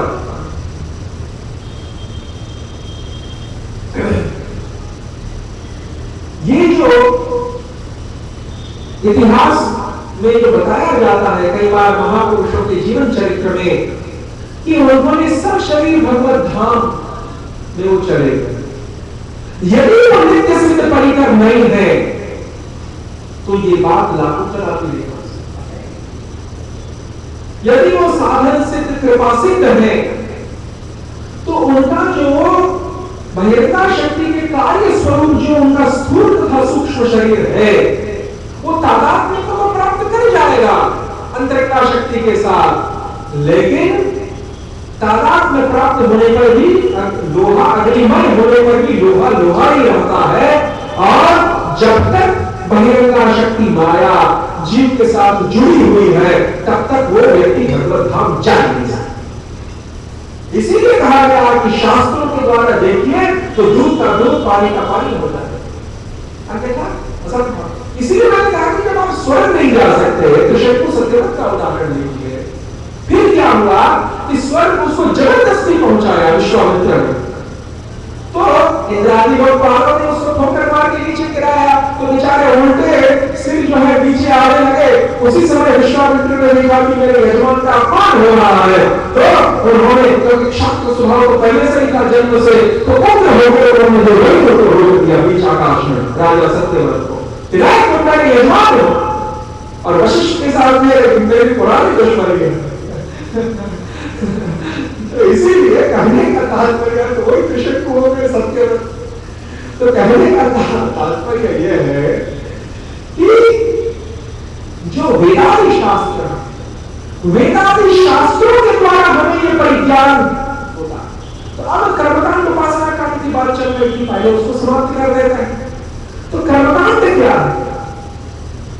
कर्मकांड यानी पार्थिव तथा स्वर्गीय भोगों की लिप्सा से वैदिक यज्ञ कर्म दान व्रत तपस्या आदि में प्रवृत्त होना। कर्मकांड दो प्रकार के, वेदों के 86,000 तत्पश्चात पुनः 10,000 जो मंत्र है वो उपासना कांड के। उपासना कांड क्या है?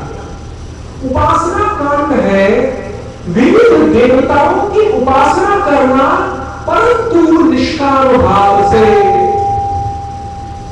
यहां पर प्रश्न होता है कि क्या ऐसे निष्काम भाव से देवताओं की उपासना भी क्या कदापि संपन्न हो सकती है? बिल्कुल संपन्न हो सकती है। बहुत सारे उदाहरण दिए गए हैं पुराणों में कि अमुक देवता के उपासकों ने, शंकर के उपासकों ने, गणपति के उपासकों ने, सूर्य के उपासकों ने निष्काम भाव से केवल उन देवताओं का, अपने अपने इष्ट देवों का सानिध्य प्राप्त करने के लिए, उनके धाम में जाने के लिए उपासना की।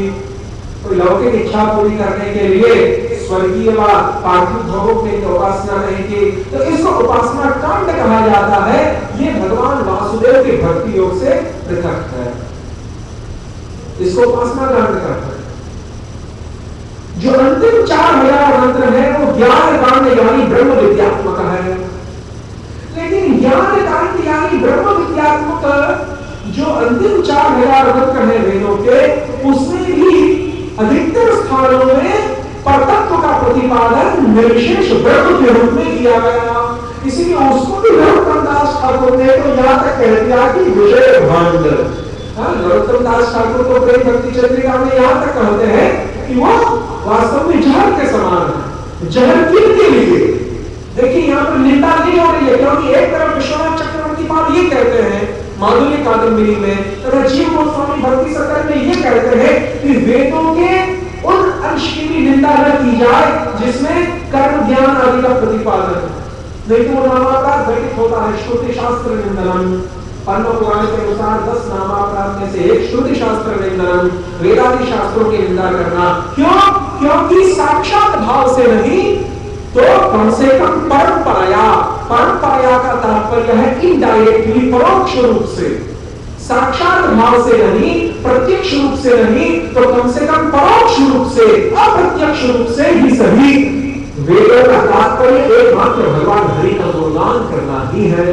परंतु भागवत की विशेषता यह है कि भागवत आदि जो शास्त्र है वो भगवत महिमा का अपरोक्ष रूप से, साक्षात भाव से, प्रत्यक्ष रूप से दिग्दर्शन कराते हैं, जबकि अन्य जो शास्त्र है वो परोक्ष रूप से, परंपराया, इनडायरेक्टली उसका वर्णन करते हैं। इसीलिए वेदे रामायणे चैव पुराणे भारते तथा आदानान्ते च मध्ये च हरि सर्वत्र गीयते। समस्त वेद पुराण आदि शास्त्रों के आदि में, उन शास्त्रों के मध्य में, उन शास्त्रों के अंत में, और केवल इन 3 स्थानों पर ही नहीं, इन 3 स्थानों के जो बीच वाले जो संधि स्थान है, यानी कि इन शास्त्रों के सारांश में, इन शास्त्रों के हर भाग में, सब भाग में, सर्वत्र ही एकमात्र श्री हरि ही प्रतिपादित हुए हैं। कहीं किसी देवता की भी महिमा का वर्णन हो रहा है, शंकर, ब्रह्मा, रुद्र आदि, इंद्र आदि देवताओं का यदि कहीं वर्णन हो रहा है उनकी महिमा का, तो वास्तव में भगवान हरि की महिमा का ही वर्णन हो रहा है। लेकिन थोड़ा थोड़ा सा अविधि पूर्वक वर्णन हो रहा है यजन के अविधि पूर्वक। भगवान ने गीता में कहा कि देव तो उपासक भी मेरा ही यजन करते हैं, लेकिन अविधि पूर्वक यजन करते हैं, विधि पूर्वक नहीं। विश्वनाथ चक्रवर्ती पाद ने इस श्लोक की टीका में आपत्ति उठाई कि भला ये कैसे संभव है, जब किसी देवता की उपासना की जाती है तो वैदिक धर्म के अनुयायी जो उपासक हैं वो तो वेद पुराण आदि शास्त्रों में दी गई अमुक देवता की उपासना की जो विधि होती है, शास्त्रों लिखित विधि, शास्त्र वर्णित विधि, उस शास्त्र वर्णित विधि से अनुप्राणित होकर ही वो उस देवता की उपासना करते हैं। यदि शंकर की उपासना करनी है तो फिर जो रुद्र महायज्ञ है अथवा अन्य जितनी प्रकार की रुद्र की साधनाएं हैं उससे यदि वासुदेव की उपासना करनी है तो फिर उस प्रकार से जो वैष्णव पुराणों में, सात्वत पुराणों में जो विधि बताई तो इस प्रकार से विधि पूर्वक ही देवताओं की उपासना होती है। फिर भगवान गीता में ये क्या कहते हैं कि यजन से अविधि पूर्वक उत्तर दिया कि उन देवताओं की उपासना तो विधि पूर्वक ही की जाती है, परंतु उन देवताओं की उपासना के द्वारा भगवत उपासना अविधि पूर्वक होती है। क्योंकि यहाँ पर तो भगवान ये कह रहे हैं ना कि यजन के माम अविधि पूर्वक, वो देवताओं की उपासना करते हैं उससे मेरा ही यजन होता है अंततोगत्वा, लेकिन वो मेरा यजन अविधि पूर्वक होता है। तो भगवान का जो यजन है देवतोपासना के द्वारा वो अविधि पूर्वक है, देवताओं का जो यजन है वो विधि पूर्वक नहीं।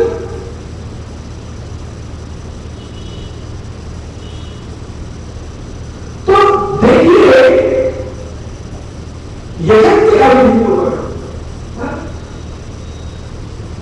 आकाशात् पतितं तोयं यथा गच्छन्ति सागरं सर्वदेव नमस्काराः केशवं प्रतिगच्छति। जिस प्रकार आकाश से भागीरथी गंगा का जल पृथ्वी पर पतित होकर वो नित्यगामिनी हुई, और जिस प्रकार से वो गंगा नदी अंततोगत्वा सागर में जाकर मिल जाती है, गंगा सागर आकाशात् पतितं तोयं यथा गच्छन्ति सागरं सर्वदेव नमस्काराः, उसी प्रकार से समस्त देवताओं के प्रति किए गए नमस्कार अंत में जाकर भगवान मधुसूदन को, केशव को भी प्राप्त होते हैं। सर्वदेव नमस्काराः केशवं प्रतिगच्छति। लेकिन इतना होने पर भी उस उपासक के द्वारा, उस देवतोपासक के द्वारा उस देवता की उपासना विधि पूर्वक होने पर भी उस देवतोपासक के द्वारा, उस देवतोपासना के द्वारा भगवत उपासना अविधि पूर्वक होती है। क्यों? क्योंकि उस उपासक के मन में ये भावना नहीं होती कि मैं जिस देवता की उपासना कर रहा हूं वो अंततोगत्वा उसके भोक्ता केवल भगवान श्री हरि है। भोक्तारं यज्ञ तपसां सर्वं महेश्वरं सुहृदं सर्वभूतानां ज्ञात्वा शांति गच्छति। और उसको ये भी ज्ञान नहीं होता कि ये जो मेरा देवता है ये मेरी जिस आकांक्षा को पूरी करेगा और जिस आकांक्षा को पूरी करने के लिए मैं इसके चरणों में उपस्थित हुआ हूँ, ये देवता मेरी आकांक्षा को अपने बलबूते पर पूरी नहीं कर सकता। क्यों? क्योंकि हमारे श्री मधुसूदन कहते हैं गीता में, क्या कहते हैं? कहते हैं यो यो मां ज्ञान तनुं भक्तः श्रद्धया चित्तमिच्छति तस्य तस्याचलां श्रद्धां तामेव विदधाम्यहम्। ये समस्त देवतोपासकों की पोल को उभार के रख देता है श्लोक गीता। भगवान ने कहा जो व्यक्ति जिस देवता की उपासना करना चाहता है श्रद्धान्वित होकर, आस्थान्वित होकर, आस्था से अन्वित यानी युक्त होकर, तो मैं ही उस उपासक की जो श्रद्धा है उस देवता के प्रति उसको स्थिर करता हूं। उस देवता में तो इतनी भी सामर्थ्य नहीं है कि वो अपने उपासक की जो श्रद्धा है उसको अपने प्रति स्थिर करा सके। आगे क्या वक्त, अगर श्रद्धा ही बेचारा नहीं स्थिर करवा सकता तो भला उसे क्या जो है उसकी इच्छा को फल प्रदान करेगा। तो फिर ये कहा कि चलिए श्रद्धा भी मैं स्थिर करता हूं उस देवता के प्रति, उस उपासक की, और उस देवता के द्वारा उस उपासक की आकांक्षा का जो पूर्ण है, मनोरथ की जो पूर्ति है, वरदान, वो सामर्थ्य मैं उस देवता को देता हूं।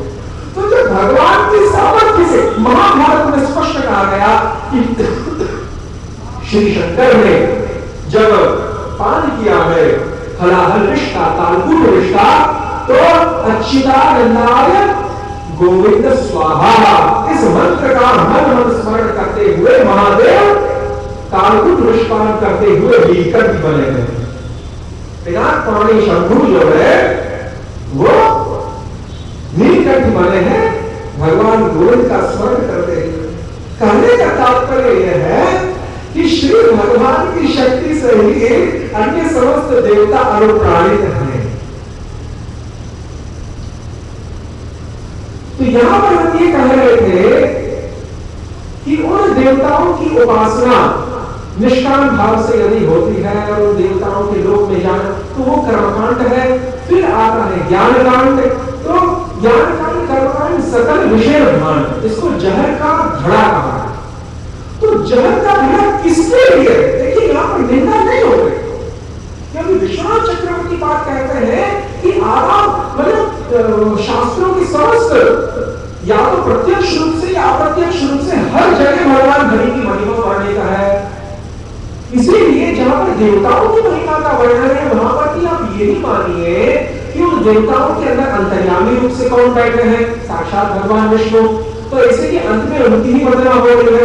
दूसरी बात कि उन देवताओं के अंदर जो सामर्थ्य है वो कहां से आया, वो भी अब हमने प्रमाणित कर दिया कि श्री भगवान से आया है। तीसरी बात कि उन देवताओं के प्रति किए गए जितने भी नमस्कार हैं भगवान मधुसूदन को प्राप्त होते हैं। इन कारणों से जिन जिन देवताओं की जहां जहां महिमा वर्णित की गई है उन देवताओं का देवत्व ही भगवान की इच्छा के बगैर नहीं आ सकता। उन देवताओं में जो देवत्व है, जो सुपर नेचुरल पावर्स हैं, जो अलौकिक शक्तियां हैं, वो भगवान की प्रदत्त है, भगवान के द्वारा दी गई ये अधिकार अधिकृत दास है भगवान के। भक्ति रसामृत सिंधु में दास्य भक्ति रस के 4 प्रकार के भक्त माने गए। दास्य भक्ति रस में से 4 प्रकार के भक्तों में से सबसे पहले और सबसे निकृष्ट श्रेणी के, क्योंकि दास्य भक्त भी 4 प्रकार के हैं, उन 4 प्रकार के दास्य भक्तों ने भी तुलनात्मक दृष्टि से रिलेटिवली जो सबसे निकृष्ट है वो है भगवान की अधिकृत दास।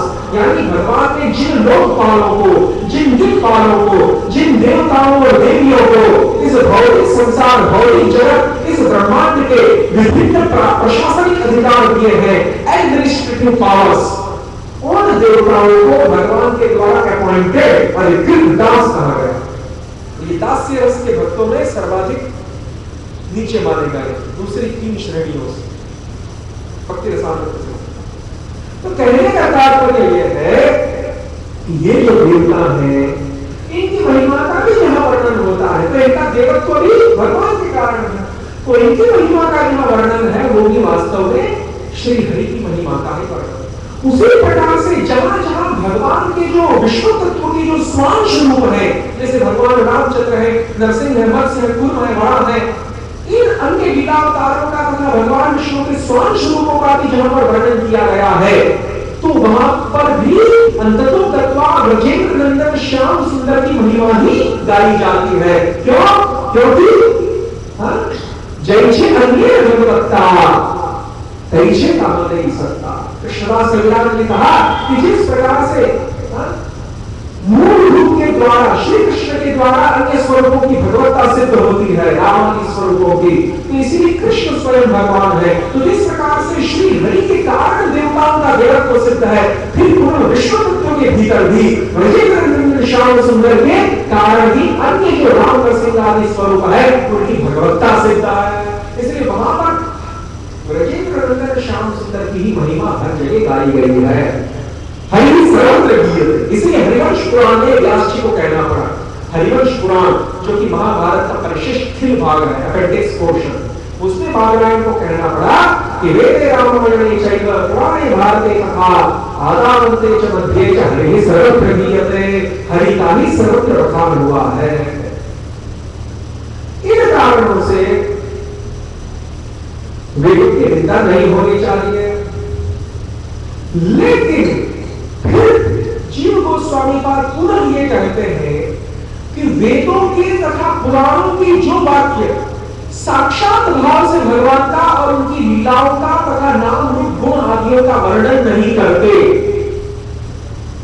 वो जो वाक्य है उनका अनादर नहीं करना चाहिए, परंतु वो ग्रहण करने योग्य, श्रवण करने योग्य, ध्यान देने योग्य नहीं है। ये बात भी उनके संदर्भ में लिखी।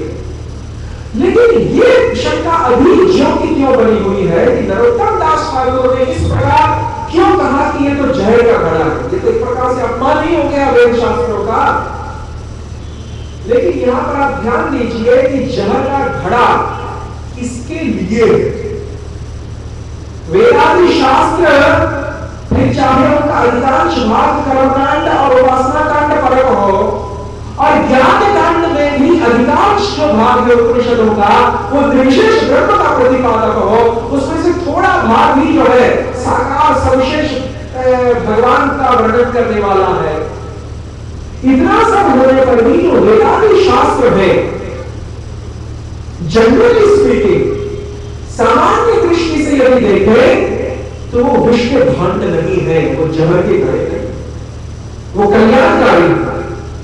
परंतु जब भगवान के भक्तों की बात आती है, भक्ति मार्ग के अनुयायियों की बात आती है, तो उनके लिए ये कहा जाता है कि ज्ञान कांड, उपासना कांड तथा कर्मकांड जहर सदृश है। नहीं तो यदि ऐसा नहीं होगा तो भगवान ने भी बहुत तिरस्कार किया। वेदत्रयी का, वेदों का भगवान ने गीता में भी कहा, बहुत मतलब थोड़ी हल्की भाषा का ही प्रयोग किया है वेदों के लिए। वेदों के लिए थोड़ी सी हल्की भाषा के भगवान गीता में प्रयोग करते हैं। तो इसका मतलब क्या भगवान भी नामापराध कर रहे हैं? भगवान की तरह श्रुति शास्त्रों का निंदन करना है? जब हमारे गौड़ी संप्रदाय के आचार्यों की बात आती है तब तो जो है आरोप रखने के लिए जो है बहुत उत्साह आ जाता है, और जब स्वयं भगवान मधुसूदन की बात आती है तो फिर वो अद्वैत वेदांती जो है डगमग होने लगता है। क्या कर, ये दोनों पर नहीं चलेगा चरित्र का। यदि नियम है तो दोनों के लिए करो, आचार्यों के लिए भगवान के, भगवान में उसकी निंदा करे तो वो तो निंदा नहीं है, और वही आचार्य हमारे नरोत्तम दास ठाकुर ये कहे कि ज्ञान कांड कर्मकांड विषय भागता है तो वो निंदा, ये कैसे चलेगा? इसको नहीं स्वीकार करेंगे।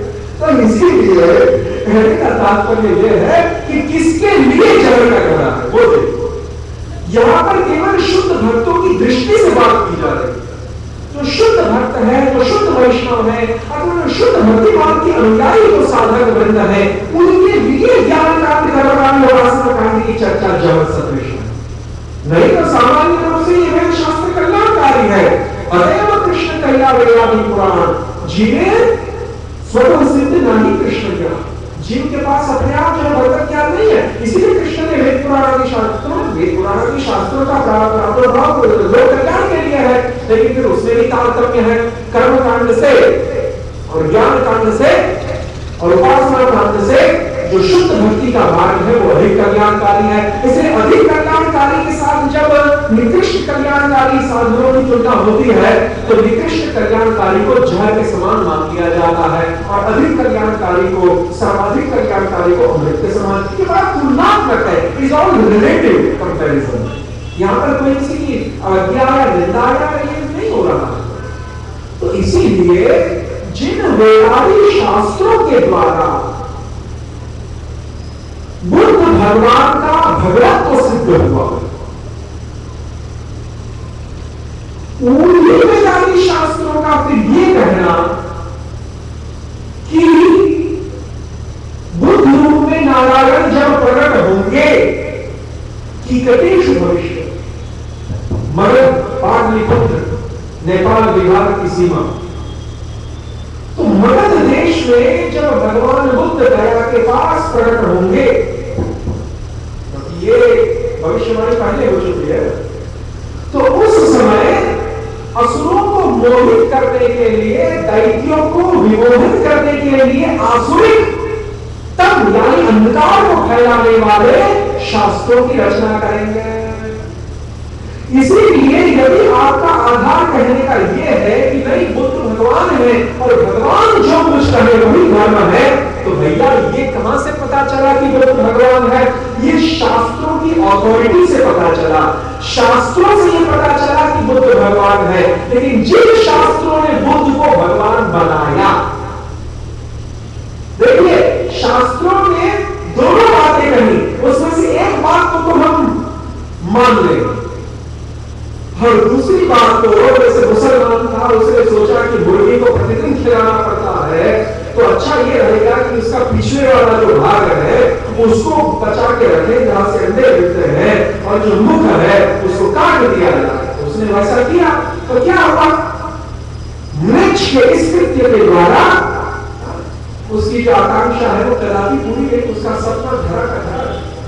तो इसीलिए कहने का इसको अर्थ को पूरी न्याय करता है, लॉजिक ऑफ हाफ चिकन। तो इसीलिए यहां पर है शास्त्रों की एक बात तो स्वीकार कर देता है कि नहीं बुद्ध भगवान उन्होंने जो कुछ कहा वही धर्म, लेकिन दूसरी बात तो हम नहीं स्वीकार करें कि जो शास्त्र बुद्ध को भगवान बता रहे बना रहे हैं, शास्त्र ही बनाता है सब कुछ, अधिकार शास्त्र ही देता है हर चीज का, वही शास्त्र जो ये बता रहे हैं कि बुद्ध के द्वारा तथा आचार्य शंकर के द्वारा प्रवर्तित जो धर्म है वो असुरों को विमोहित करने के लिए है। इसीलिए और दूसरी बात यह है कि एक शंका और खड़ी होती है कि महाजनों ये बता सफल था। हमने कहा कि भगवान भी आके वैदिक धर्म के खिलाफ कुछ बोले तो ग्राह्य नहीं है। फिर हमने कहा कि यदि कोई महाजन भगवान का भक्त बड़ा आचार्य विद्वान ऋषि मुनि वो भी आके कुछ खिलाफ बोले जैसे शंकराचार्य, तो वो भी बर्दाश्त नहीं किया जाएगा। तो यहाँ पर प्रश्न ये होता है कि शास्त्रों में तो महाभारत में तो ये कहा गया कि महाजनों का आनुगत्य करना ही वास्तव में धर्म को बताता है, धर्म के सही स्वरूप को। क्योंकि क्या होता है, बहुत कंफ्यूजन करता है शास्त्रों में भी, आपस में परस्पर काफी कंफ्यूजन है। तो महाजनों के द्वारा जिस तरह से उस धर्म का आचरण किया जाता है उनके जीवन में, वही धर्म का अंतिम स्वरूप है, उसी को अंतिम प्रमाण माने। पुनः प्रश्न ये उठा कि जब शास्त्र ये कहते हैं कि महाजन के द्वारा आचरित धर्म ही अंतिम प्रमाण है, फिर आपका ये कहना कि जो महाजन शास्त्र के विरुद्ध चलते हैं तो फिर शास्त्र ही सर्वाधिक प्रमाण है, तो ये तो दोनों आपस में विरोधाभासी बातें हो गई। नहीं, विरोधाभासी नहीं है, क्योंकि जो महाजन, जिन महाजनों की बात उस महाभारत के श्लोक में आई, महाजनों ये सपन था, उसमें किन महाजनों की बात आ रही है? जो वैदिक शास्त्र के अनुकूल आचरण करने वाले हैं, वैदिक शास्त्रों के अनुकूल आचरण करने वाले जो महाजन हैं, उन महाजनों के द्वारा धर्म का जिस प्रकार से आचरण किया गया वो प्रमाण स्वरूप है।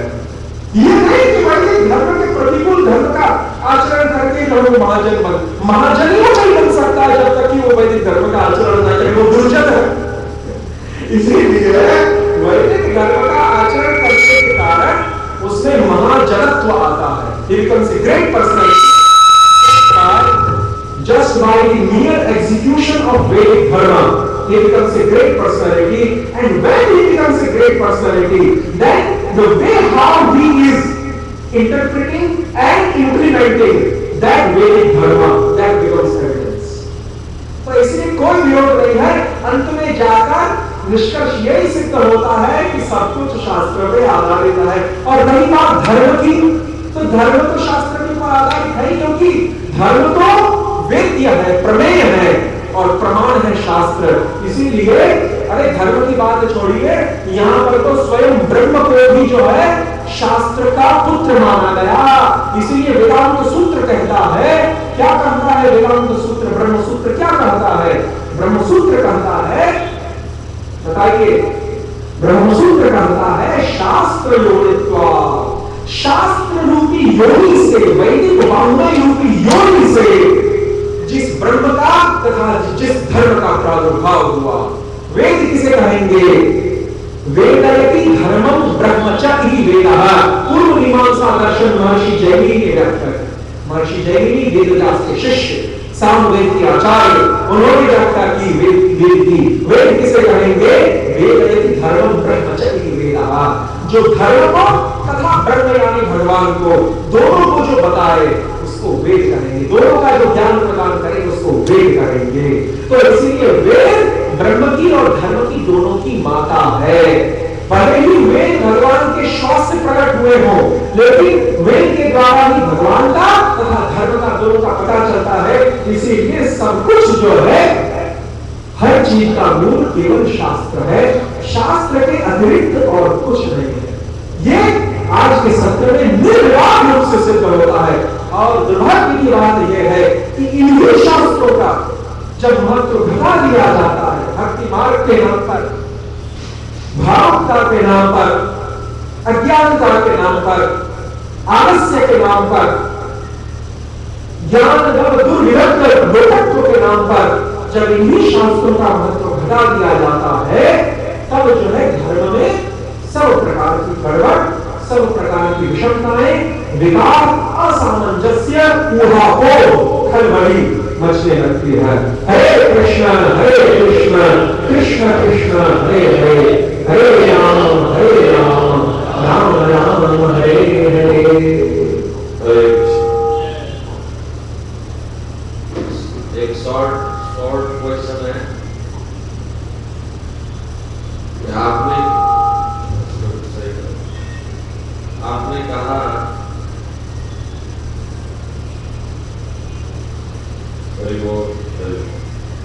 आपने कहा कि बिना दीक्षा के जो भक्ति कर रहा है वो वास्तव में भक्ति नहीं है, साधन भक्ति नहीं है। वो साधन भक्ति नहीं, साधन भक्ति नहीं, तो वो कौन सी भक्ति है?